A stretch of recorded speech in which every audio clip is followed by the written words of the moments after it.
À 60 ans, Emmanuel de Bévers s'est donné la mort.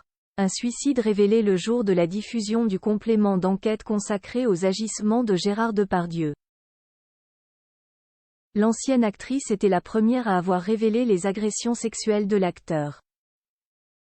La suite après la publicité, c'est la première femme qui a accusé publiquement Gérard Depardieu, en 2019, via son compte Instagram. Depuis la prise de parole d'Emmanuel de Bévers, c'est plus d'une dizaine d'actrices qui parlent d'agressions sexuelles de la part du monstre sacré du cinéma. Alors qu'un complément d'enquête consacré aux comportements outranciers de Gérard Depardieu a fait des vagues, lors de sa diffusion le 7 décembre, on apprenait ce même jour le suicide à 60 ans de l'ancienne actrice. Le parquet de Paris était alors poussé à ouvrir une enquête sur les causes de la mort. Pourtant, il semblerait bien que cette concomitance ne soit qu'un hasard. Dans les colonnes du Parisien ce vendredi 15 décembre, nos confrères évoquent les obsèques d'Emmanuel de Bévers, qui ont eu lieu ce jeudi 14 décembre à Montrouge, à l'église Saint-Joseph. Ses sœurs y étaient bien sûr présentes, tout comme ses collègues.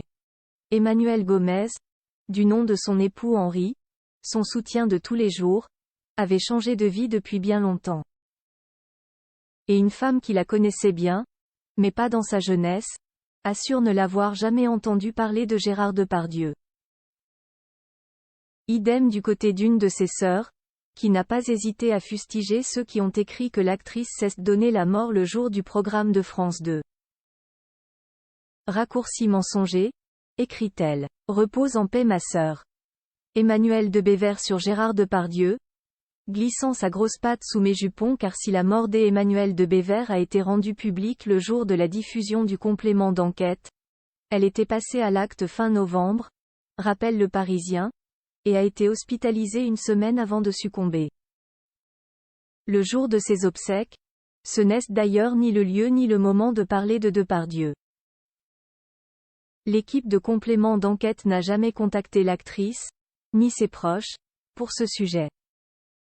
En 2019, sur Instagram, celle qui avait partagé l'affiche de Danton avec l'acteur écrivait « J'interprétais Louison, la très jeune épouse de Danton. Le monstre sacré s'était permis bien des choses durant ce tournage, profitant de l'intimité à l'intérieur d'un carrosse. Glissant sa grosse patte sous mes jupons, pour soi-disant mieux me sentir. Moi, ne me laissant pas faire. » Gérard Depardieu reste présumé innocent des faits qui lui sont reprochés jusqu'à la clôture définitive de l'affaire. La suite après la publicité.